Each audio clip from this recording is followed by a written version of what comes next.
Prioritas utama dalam pendaftaran CPNS 2023 adalah guru dan tenaga kesehatan. Namun, pemerintah dikabarkan hanya akan membuka formasi jaksa, hakim, dosen.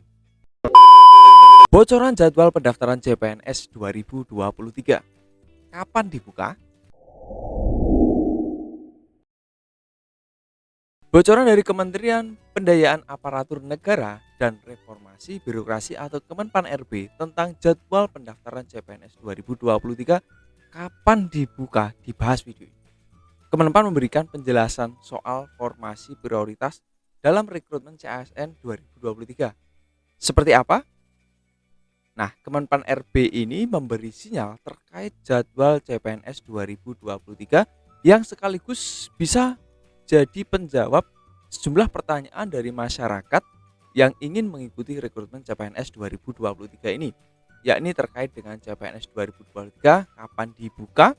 Nah, sebelum kita kupas, pastikan Anda sudah like, subscribe, dan komen di video ini ya, biar tidak ketinggalan update menarik dari channel Schoolpedia ini tentunya. Nah, teman-teman sekalian, Kemenpan RB juga memberikan penegasan bahwa dalam rekrutmen CPNS 2023 ini hanya akan disediakan pada posisi tertentu yang menjadi prioritas dalam formasi CPNS 2023. Sebelum Kemenpan RB memberikan sinyal jadwal seleksi CPNS 2023, pemerintah juga sempat memberikan kepastian bahwa pendataan CPNS 2023 dibuka di tahun ini. Akan tetapi, terkait dengan rincian jadwal pendaftaran CPNS 2023 masih belum diinformasikan. Tak lama dari itu, akhirnya Kemenpan RB memberi sinyal jadwal penerimaan CPNS 2023 dengan menyinggung soal formasi prioritas CPNS di tahun ini. Berdasarkan informasi yang beredar, Kemenpan RB akan segera membuka pendaftaran CPNS 2023 pada pertengahan tahun ini. Mudah-mudahan ya, semoga bisa dilakukan dengan baik, ungkap Kabir Data Komunikasi dan Informasi Publik Kemenpan RB Muhammad Aferus.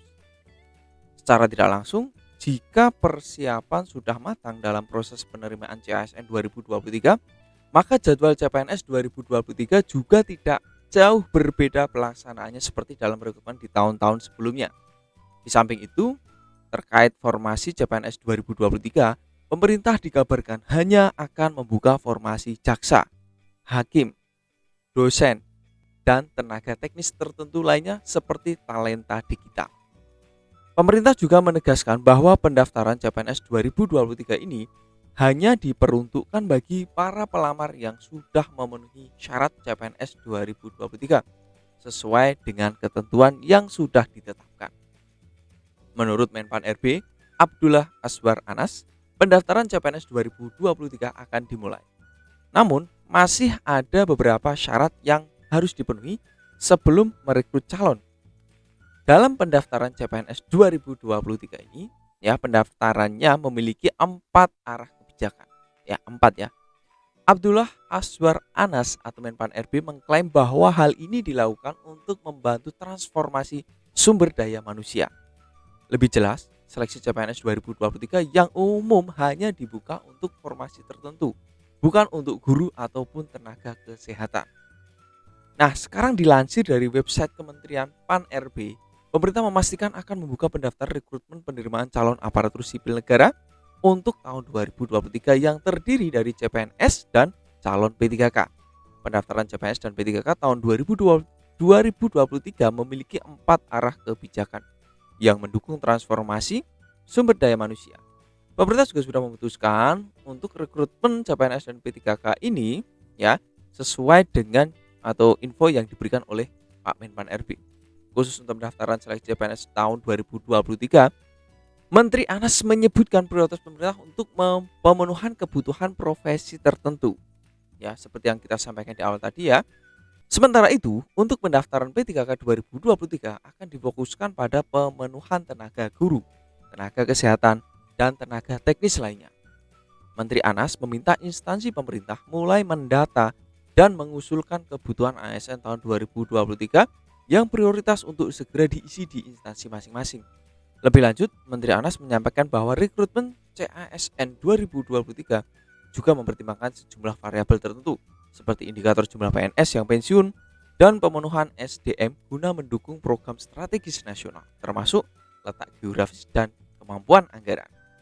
Selain itu, pemerintah juga telah menyiapkan kajian terkait penataan dan pembunuhan formasi ASN Papua dan Papua Barat, serta DOB Papua. Arah kebijakan pendaftaran CPNS dan P3K tahun 2023 yang pertama adalah fokus pelayanan dasar, yakni guru dan tenaga kesehatan. Fokus tersebut dilakukan juga untuk menyelesaikan masalah tenaga non-ASN secara optimal. Prioritas utama dalam pendaftaran CPNS 2023 adalah guru dan tenaga kesehatan. Namun, guru-guru dan tenaga kesehatan dalam kategori di atas adalah honorer dan akan diangkat menjadi P3K atau PNS. Hal ini dilakukan untuk mengatasi masalah pegawai non-PNS dengan sebaik-baiknya. Lebih jelas, seleksi CPNS 2023 yang umum hanya dibuka untuk formasi tertentu, bukan untuk guru ataupun tenaga kesehatan. Meskipun hingga kini pemerintah maupun Kemenpan RB belum memberikan rincian jelas jadwal seleksi CPNS maupun syarat CPNS 2023, apakah berubah atau tidak, calon pelamar bisa mengacu pada dulu ketentuan yang sudah pernah dilaksanakan atau yang sudah diterapkan dalam penerimaan CPNS atau P3K. Dikutip dari laman sscsnbkn.go.id, jika mengacu pada aturan sebelumnya, maka pelamar harus memenuhi syarat sebagai berikut. Warga negara Indonesia, usia minimal 18 tahun dan maksimal 35 tahun saat mengikuti pendaftaran, tidak pernah terjerat atau dipidana dengan hukuman penjara 2 tahun atau lebih, tidak pernah diberhentikan secara tidak hormat, baik menurut keinginan sendiri maupun instansi terkait, bukan pejabat PNS, ASN maupun TNI atau Polri, bukan pengurus atau anggota partai politik atau ikut terlibat politik praktis, kualifikasi pendidikan sesuai dengan ketentuan jabatan yang dituju, bersedia ditempatkan di seluruh wilayah Indonesia sesuai kebutuhan instansi pemerintah. Jadi, sudah jelas sahabat semuanya, dari paparan yang kami sampaikan bahwa CPNS 2023 masih akan dijalankan. Pantau terus, walaupun per detik ini belum ada rilis jadwal resmi yang ditetapkan. Panitia masih sibuk kan mengurus dan menyelesaikan proses rekrutmen P3K dari 2022 yang berjalan hingga 2023 ini, baik untuk guru, tenaga kesehatan ataupun teknis. Intinya siapkanlah diri Anda mulai dari sekarang. Pantau terus juga di channel ini dan jangan lupa like, komen, dan subscribe biar tidak ketinggalan update menarik dari video ini. Sekian, sampai jumpa di video berikut.